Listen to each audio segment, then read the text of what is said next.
Good morning. A light ray entering a right-angled prism undergoes refraction at the face AC as shown in figure 1. This is figure 1. What is the refractive index of the material of the prism in figure 1? ठीक है, हमें इसमें refractive index निकालना है. तो पहले हम पहला पार्ट सॉल्व करते हैं जिसका डायग्राम मैंने बना के रखा है. देखिए लाइट रे एंटर हो रही है, मतलब दिस इज द नॉर्मल. यहीं पे लाइट एंटर भी हो रही है और कुछ ऐसे जा रही है. देखिए फिगर में ऐसे ही जाते हुए दिखाई दिया है. ठीक है, तो इसके लिए हमें वो निकालना है. What is the refractive index of the material of the prism. तो लेट्स से मैंने इसको म्यू मान लिया है. ठीक है, म्यू 2 मान लेती हूँ और इसको मैं म्यू 1 मान लेती हूँ जहाँ पे ये हवा में से आया है. अब इस पॉइंट पे एट द पॉइंट, इसको एम नाम दे देते हैं. एट पॉइंट एम हम क्या लगा देंगे, स्नेल्स लॉ लगा देंगे. ओके अब आप देखिए स्नेल्स लॉ लगाने के लिए मुझे कुछ चीज के बारे में पता होना चाहिए. अगर ये 90 है, ये 45 है, तो ये एंगल कितना होगा, ये एंगल कितना होगा, ये एंगल होगा हमारा 90 plus 45 is 135. Correct, 90 plus 45, 90 plus 45 plus angle A is equal to 180 degree. तो आप अगर सॉल्व करेंगे तो एंगल ए की वैल्यू कितनी आनी है आपके पास, 135, 180 दैट इज 45. इसमें से 135 को माइनस करेंगे यू विल गेट 45. तो ये हमारे पास 45 निकल आया. अब स्टूडेंट्स ये जो एंगल है ये कितना है, 90 डिग्री है ना, क्योंकि ऐसे ही जा रही है. ठीक है, अब 90 प्लस 45 अगेन 135, 135 और 180 में से माइनस करेंगे तो ये एंगल भी आपके पास कितना आ जाएगा, 45. करेक्ट है. अब आप देखिए कि यहाँ पे अगर मैं ये इस पॉइंट पे मुझे लगाना है तो मुझे सबसे पहले इस पॉइंट का एंगल इस सरफेस पे जो लाइन जा रही है उसका एंगल, मतलब नॉर्मल के साथ वो कितना. अब यहाँ पे जो नॉर्मल बनेगा ये कैसा बनेगा, ये कुछ ऐसा बनेगा, कुछ ऐसा. ठीक है, कुछ ऐसा बनेगा यहाँ पे. राइट, तो देखिए ये 90 होगा, ये 90 होगा. राइट, तो ये एंगल कैसे निकालेंगे, बहुत सिंपल सी बात है. आप जानते हैं कि यहां से यहां तक ये नॉर्मल है, तो यहां से यहां तक ये पूरा एंगल कितना है, 90 डिग्री.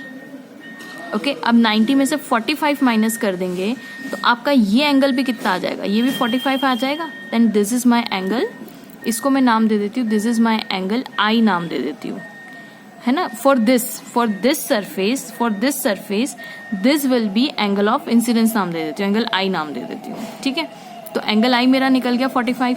अब ये देखिए ये जो नॉर्मल के साथ ये वाली रे जो जा रही है ये एंगल कितना बना रही है, 90 डिग्री, क्योंकि फिगर में ही दिया हुआ है. तो देखिए ये नॉर्मल और ये रिफ्रैक्शन ऐसे हो रहा है इस सरफेस पे, तो 90 डिग्री बन रहा है. तो इस पॉइंट पे अब मैं लगा देती हूँ Snell's law, which is equals to mu two into sine I.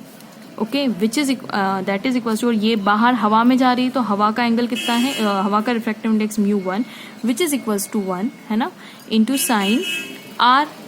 Correct, अब वैल्यूज रख देते हैं सारी. तो mu 2 is equals to sine I की वैल्यू होगी 45 और म्यू 1 की वैल्यू कितनी है 1 इंटू साइन आर की वैल्यू कितनी है 90 डिग्री.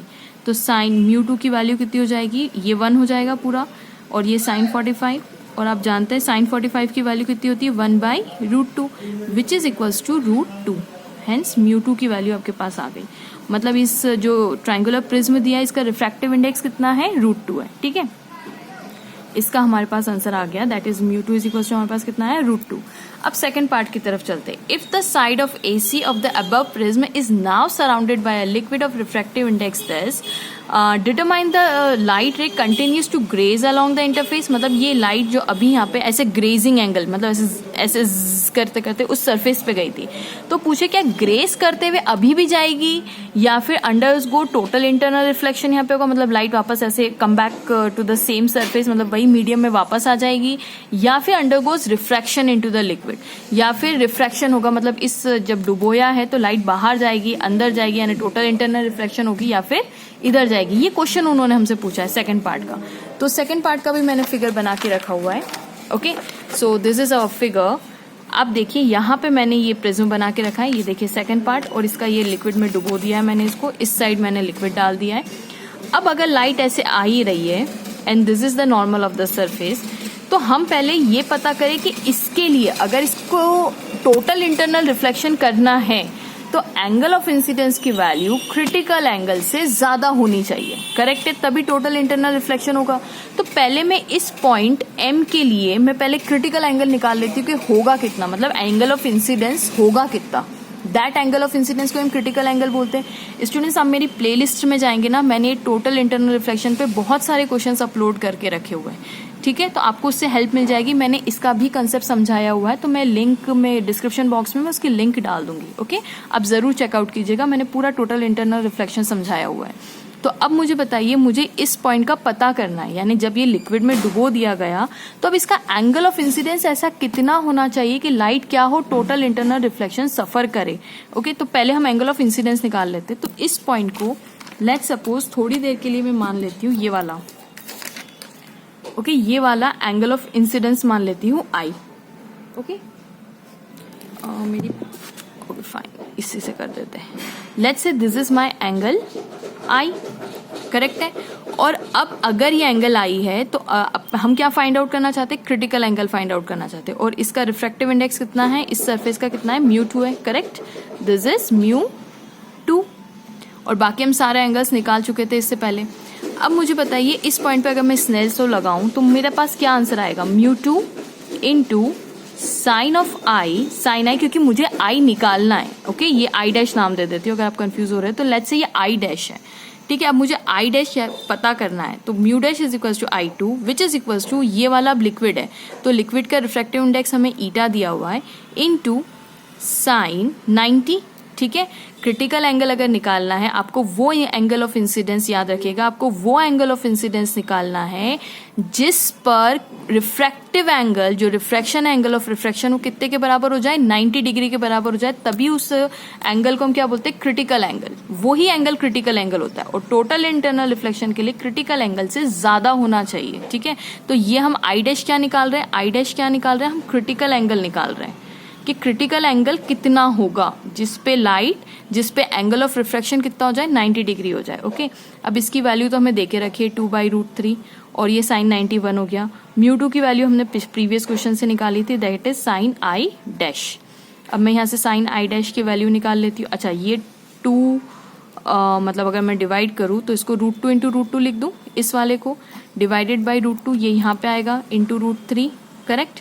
ये √2 से √2 गया, आंसर आ जाएगा √2/√3, जिसकी वैल्यू हमें क्वेश्चन में दी हुई है कि अगर आपका √2/√3 साइन आता है तो आप 54.6 लेंगे एंगल, ठीक है। तो मतलब साइन I डैश इधर जाएगा तो साइन इनवर्स हो जाएगा, तो साइन इनवर्स √2/√3, तो उन्होंने कितना बोला, आपको कितना लेना है, 54.6 डिग्री, ओके। अब स्टूडेंट्स जब हम लाइट ऐसे डाल रहे हैं, गौर से सुनिएगा, जब हम लाइट ऐसे डाल रहे हैं तो हम क्या देख रहे हैं कि जो यहाँ पे एंगल हमारा आ रहा है वो कितना आ रहा है, 45 डिग्री का आ रहा है, ठीक है। ये हमारा वो एंगल है जो क्रिटिकल एंगल दे रहा है। तो यहाँ पे हमने प्रीवियस क्वेश्चन से देखा कि ये मेरा प्रिज्म है, ये मेरा प्रिज्म है, ठीक है, और ये लाइट जा रही है ऐसे। अब लाइट यहाँ पे जाएगी, लाइट जाएगी यहाँ पे, सीधे जा रही है, ठीक है, और ये है मेरा normal, this is my normal. हम लोगों ने निकाला कि ये एंगल है कितना मेरे पास, ये तो 45 आया फॉर पर्टिकुलर दिस कॉन्फ़िगरेशन। अब क्या मेरा 45 डिग्री, यानी ये जो मेरा, इसको मैंने I नाम दिया था, आपको याद हो, ये मैंने I नाम दिया था, तो मेरा जो साइन I की वैल्यू है, यानी मेरी जो साइन I की वैल्यू है वो लेस है क्या साइन I डैश से, करेक्ट है, क्योंकि मेरा साइन I डैश 54.5 और ये कितना निकला, साइन 45 निकला था मेरा, is less than sine 54.6 degree, बिल्कुल सही है। तो अगर मेरा इंसिडेंट एंगल लेस देन होता है, यानी लेस देन होता है मेरा क्रिटिकल एंगल से, critical angle is the I dash, अगर लेस होता है तो क्या लाइट टोटल इंटरनल रिफ्लेक्शन सफर करेगी, टोटल इंटरनल रिफ्लेक्शन सफर करेगी, नहीं करेगी। क्या ग्रेजिंग भी होगी, कुछ नहीं होगा। अब क्या होगा, अगर लेस है, अगर ये इससे लेस है, अगर मेरा I इससे लेस है, तो क्या होगा, लाइट सिंपली पानी में चली जाएगी, यानी रिफ्रैक्ट हो जाएगी। अब ये अगर रिफ्रैक्ट हो रही है तो हम जानते हैं कि ये ऐसे जाना चाहिए, अवे फ्रॉम, सॉरी, ये √2 है, ये 2/√3, तो ये यहाँ पे बाहर जाएगी, ठीक है। अब हम इसका भी एंगल निकाल लेते हैं, कोई दिक्कत नहीं है हमें, ठीक है, ये यहाँ पे हम निकाल लेते हैं। अब मुझे ये एंगल अगर पता करना है कि ये एंगल है कितना, तो बहुत सिंपल सी बात है, वापस से इस पॉइंट पे हम क्या लगा दें, स्नेल्स लॉ लगा देते हैं, यानी इस पॉइंट पे हम वापस से स्नेल्स लॉ लगा देते हैं, तो हमें पता चल जाएगा कि लाइट का एंगल ये कितना है, ये पता करना है हमें, ठीक है। और इसको मैं एंगल आर नाम दे देती हूँ, या एंगल ई नाम दे देते, कुछ नया नाम दे देते, ठीक है। तो इस पॉइंट एम पे मैं वापस से स्नेल्स लॉ लगा रही हूँ, तो इसका रिफ्रैक्टिव इंडेक्स μ2 था, इसका रिफ्रैक्टिव इंडेक्स ईटा था, ठीक है, क्योंकि ये पानी में है, या जो भी लिक्विड दिया हुआ है, पानी तो नहीं दिया हुआ, जो भी लिक्विड दिया हुआ है, तो हम इसका वो लगा देते हैं formula. The formula is at M point पे मैं स्नेल्स लॉ लगा रही हूँ, that is μ2 into sine i, ठीक है। Sine i is equals to eta into sine of r. अब μ2 की वैल्यू मुझे दे के रखी है √2, साइन आई की वैल्यू मेरे पास है 45 डिग्री, क्योंकि इस कॉन्फ़िगरेशन के लिए याद है 45 ही आ रहा था, ओके। और ईटा की वैल्यू हमें क्वेश्चन में दे के रखी है 2/√3 इंटू साइन आर मुझे निकालना है। साइन 45 की वैल्यू मेरे पास आ गई 1/√2 इक्वल्स टू 2/√3, तो √3 को मैं इधर लेके जाती हूँ और 2 को नीचे, मतलब ऐसा चेंज कर देते हैं, ठीक है। साइन ऑफ आर, √2 से √2 गया, आंसर मेरे पास आ गया √3/2 which is equals to sine of r. अब कितने एंगल पे ये होता है, दैट इज 60 डिग्री, राइट।